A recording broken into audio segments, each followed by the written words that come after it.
നമസ്കാരം. ഒരു ജോലി കിട്ടിയില്ലെങ്കിൽ ജീവിതം മുന്നോട്ട് നീക്കുക പ്രയാസമാണ്. വിദ്യാസമ്പന്നർ ഒരുപാടുള്ളതുകൊണ്ട് നമ്മുടെ നാട്ടിൽ തൊഴിലന്വേഷകർ കൂടുതലാണ്. അതിനാൽ പ്രേത ജോലി അഥവാ ഗോസ്റ്റ് ജോബിൽ പെട്ടുപോകുന്നവരും ഏറെയാണ്. വാനോളം പ്രതീക്ഷ നൽകും, പക്ഷെ ഒരിക്കലും കിട്ടില്ലെന്ന് മാത്രം. ഇതാണ് ഗോസ്റ്റ് ജോബ്. പല വൻ കമ്പനികളും ഇത്തരത്തിൽ ഉദ്യോഗാർത്ഥികൾക്ക് ഗോസ്റ്റ് ജോബ് നൽകാറുണ്ട്. ശമ്പളത്തിനെ പറ്റിയും ആനുകൂല്യത്തെ പറ്റിയും ഒക്കെ വമ്പൻ വാഗ്ദാനങ്ങളൊക്കെ നൽകും, പക്ഷേ കിട്ടില്ല.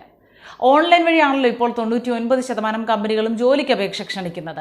ഇത് കണ്ട് ബയോഡേറ്റയും ആപ്ലിക്കേഷനും ഒക്കെ അയക്കും, പിന്നാലെ ഇന്റർവ്യൂവിനും വിളിക്കും. റിസൾട്ട് അല്പം കഴിഞ്ഞ് അറിയിക്കാമെന്ന് പറഞ്ഞ് ഉദ്യോഗാർത്ഥിയെ പറഞ്ഞുവിടും. 1-2 മാസം കഴിഞ്ഞ ശേഷം വീണ്ടും വിളിച്ചു നോക്കിയാലും അറിയിക്കാം എന്ന മറുപടിയാവും ലഭിക്കുക. പക്ഷെ സൈറ്റിൽ നോക്കിയാൽ ഏത് പോസ്റ്റിന് വേണ്ടിയാണോ നിങ്ങളെ ഇന്റർവ്യൂ ചെയ്തത് ആ പോസ്റ്റിലേക്ക് ആളെ ആവശ്യമുണ്ട് എന്നുള്ള അറിയിപ്പ് ഒരു മാറ്റവുമില്ലാതെ സൈറ്റിലുണ്ടാവും.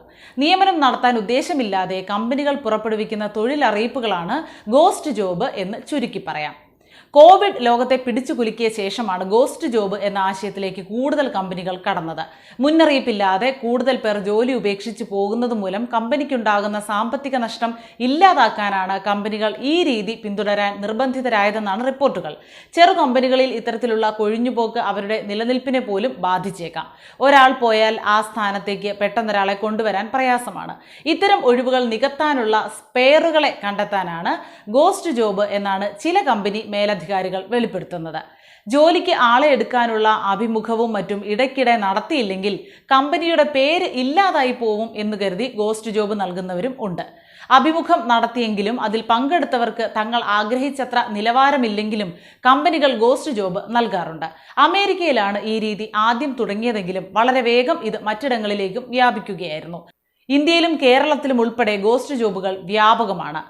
കമ്പനിയിലെ HR വിഭാഗത്തിലെയും ഉദ്യോഗാർത്ഥികളുടെയും വിലപ്പെട്ട സമയം കളയുന്നതാണ് ഗോസ്റ്റ് ജോബുകൾ. ഇതിൽ പെട്ടുപോകാതിരിക്കാൻ ചില കാര്യങ്ങൾ ശ്രദ്ധിക്കണമെന്നാണ് വിദഗ്ധർ ചൂണ്ടിക്കാണിക്കുന്നത്. ഓൺലൈൻ സൈറ്റുകളിൽ ജോലിക്ക് ആളെ ക്ഷണിച്ചുകൊണ്ടുള്ള പരസ്യം കാണുമ്പോൾ അത് എന്ന് നൽകിയതാണ് എന്ന് നോക്കുക. ഏറെ നാൾ മുമ്പുള്ളതാണെങ്കിൽ അത് ഗോസ്റ്റ് ജോബാണെന്ന് ഉറപ്പിക്കാം. ഒന്നിച്ച് പഠിച്ചവരോട് ഉൾപ്പെടെ ഇതിനെക്കുറിച്ച് ചോദിക്കുകയും ആവാം. കമ്പനിയുടെ ഔദ്യോഗിക സൈറ്റിൽ ഇത്തരത്തിൽ ജോലിക്കുള്ള അപേക്ഷ സ്വീകരിച്ചുകൊണ്ടുള്ള പരസ്യമുണ്ടോ എന്ന് നോക്കുക. ഉണ്ടെങ്കിൽ അത് യഥാർത്ഥമാണെന്ന് ഉറപ്പിക്കാം. അപേക്ഷ ക്ഷണിച്ചിട്ടുള്ള കമ്പനിയിൽ നിങ്ങൾക്ക് വേണ്ടപ്പെട്ട ആരെങ്കിലും ഉണ്ടോ, അവരുടെ പരിചയക്കാരുണ്ടോ എന്ന് നോക്കുക. എങ്കിൽ ഉറപ്പായും ജോലിയെക്കുറിച്ച് അവരോട് തിരക്കുക. അതോടെ കല്ലും നെല്ലും തിരിയും.